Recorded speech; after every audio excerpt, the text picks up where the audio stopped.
Hello! Welcome to Shameela's kitchen. నేను షమీల. ఈరోజు నేను వంకాయ అండ్ పనసగింజల కూరైతే చేస్తున్నాను. ఈ కూర చాలా టేస్టీగా ఉంటుందండి. అండ్ ఇందులో చాలా హెల్త్ బెనిఫిట్స్ అయితే ఉన్నాయి ఈ పనసగింజల్లో. అవి ఏంటి అనేది ముందు ముందు కూర వండుతూ వీడియోలో మాట్లాడుకుందాం. హెల్త్ బెనిఫిట్స్‌తో పాటు చాలా టేస్టీగా కూడా ఉంటుందండి ఈ కర్రీ. అయితే ఆలస్యం చేయకుండా వీడియోలోకి వెళ్ళిపోదాము. అయితే ముందుగా దీనికోసం నేను కొన్ని పనసగింజల్ని తీసుకున్నానండి. ఫ్రెష్ పనసగింజలైతే చాలా బావుంటుంది. నిల్వ అయితే తొందరగా బాయిల్ అవ్వవు. వీటిని ముందుగా బాయిల్ చేసుకోవాలండి. దీనికోసం నేను కుక్కర్‌లో కొంచెం వాటర్‌ని వేసుకొని, ఈ పనసగింజల్ని కూడా యాడ్ చేసుకుంటున్నాను. ఒక 2, 3 విజిల్స్ వచ్చే వరకు కూడా బాయిల్ చేసుకోవాలి. ఎక్కువగా బాయిల్ చేస్తే బాగా మెత్తగా అయిపోతాయి. ఒక 80% వరకు బాయిల్ అయితే సరిపోతుంది. అవి పక్క స్టవ్ మీద బాయిల్ అవుతున్నప్పుడు నేను నెక్స్ట్ ప్రాసెస్‌లోకైతే వెళ్ళిపోతున్నాను. దీనికోసం ఒక గిన్నెలో ఒక 2-3 ఉల్లిపాయలని సన్నగా కట్ చేసుకొని ఫ్రై చేసుకుంటున్నాను ఆయిల్ వేసుకొని.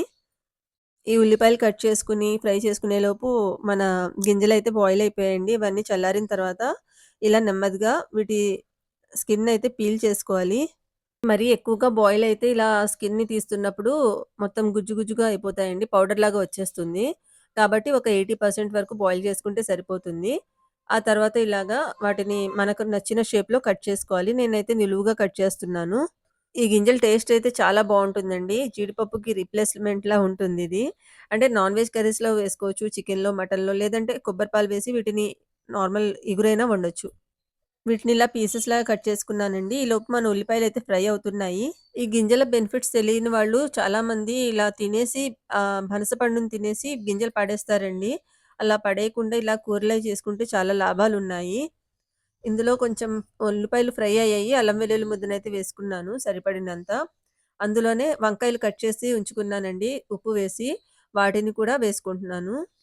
వంకాయలు కట్ చేసేటప్పుడు వాటర్‌లో సాల్ట్ వేసుకొని అందులో కట్ చేయాలండి. లేదంటే వంకాయలు బ్లాక్‌గా అయిపోతాయి. అండ్ చేదు కూడా వస్తుంది. ఇందులోనే ఒక పావు టీ స్పూన్ పసుపు వేసుకున్నాను. అలాగే ఒక 2 టీ స్పూన్ల కారం వేసుకుంటున్నానండి. గరం మసాలా పౌడర్ పావు టీ స్పూన్, ధనియాల పౌడర్ కూడా వేసుకున్నాను. ఇప్పుడు వీటన్నిటిని కూడా కలిపి కొంచెం సేపు మూత పెట్టుకొని మగ్గనివ్వాలండి. ఇందులో సాల్ట్ కూడా ముందే వేసేసుకోవాలి. నేను వేయడం మర్చిపోయాను. తర్వాత వేస్తున్నాను. ఇందులో చాలా బెనిఫిట్స్ ఉన్నాయని చెప్తున్నాను కదండీ! అవేంటంటే ఇందులో ఫైబర్ ఉంటుంది. జీర్ణక్రియ సాఫీగా జరిగేటట్టు చూసి ఇది మలబద్ధకాన్నయితే దూరం చేస్తుందండి. విటమిన్ సి ఉంటుందండి ఇందులో. మనందరికీ తెలుసు విటమిన్ సి ఇమ్యూనిటీ పవర్‌ని పెంచుతుంది. అలాగే ఐరన్ ఉంటుంది. పెరిగే పిల్లలకి, ఆడపిల్లలకైతే హిమోగ్లోబిన్ పెరిగి చాలా రక్తహీనత అనేది తగ్గిస్తుందండి. అలాగే హెయిర్ అండ్ స్కిన్‌కి కూడా చాలా మంచిది. ఇన్ని బెనిఫిట్స్ ఉన్నాయి కాబట్టి ఇక నుంచి వీటిని పాడేయకుండా బాయిల్ చేసుకొనన్నా తినొచ్చండి. లేదంటే కొంచెం నిప్పుల మీద కాల్చన్నా తినొచ్చు. ఏదో విధంగా పిల్లలకి పెడితే మనం తింటే చాలా మంచిదనమాట.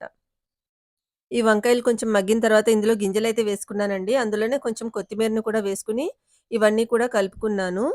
నెక్స్ట్ ఇందులో కొంచెం తగినన్ని వాటర్ అయితే వేసుకున్నాను. వంకాయలు ఆల్రెడీ మగ్గాయి గాబట్టి వాటర్ తక్కువే పడుతుంది. వాటర్ వేసుకున్న తర్వాత అన్నీ కలిసేటట్టుగా ఇలా కలుపుకొని, లో ఫ్లేమ్ మీద ఒక 10 మినిట్స్ మూత పెట్టుకొని కుక్ చేసుకుంటే సరిపోతుందండి. మీకు నా వీడియోస్ అండ్ ఎక్స్‌ప్లనేషన్ నచ్చితే తప్పకుండా లైక్ చేయండి. అలాగే నా ఛానెల్‌ని ఇంకా సబ్స్క్రైబ్ చేసుకోకపోతే ప్లీజ్ సబ్స్క్రైబ్ చేసుకోండి. ఎవరైనా ఫ్రెండ్స్ అండ్ ఫ్యామిలీ మెంబర్స్‌కి నా వీడియోస్‌ని షేర్ చేయండి. ఈ కూర అయితే చాలా బావుంటుంది. తప్పకుండా ఈసారి పనస గింజల కూరనైతే ఒకసారి ట్రై చేయండి. ఇంకా కర్రీ రెడీ అయిపోయిందండి. నేను ఒక ప్లేట్‌లోకైతే సర్వ్ చేస్తున్నాను. నా వీడియోస్ ఎలా ఉన్నాయి? ఎక్స్‌ప్లనేషన్ ఎలా ఉంది? అనేది ప్లీజ్ కామెంట్ చేసి చెప్పండి.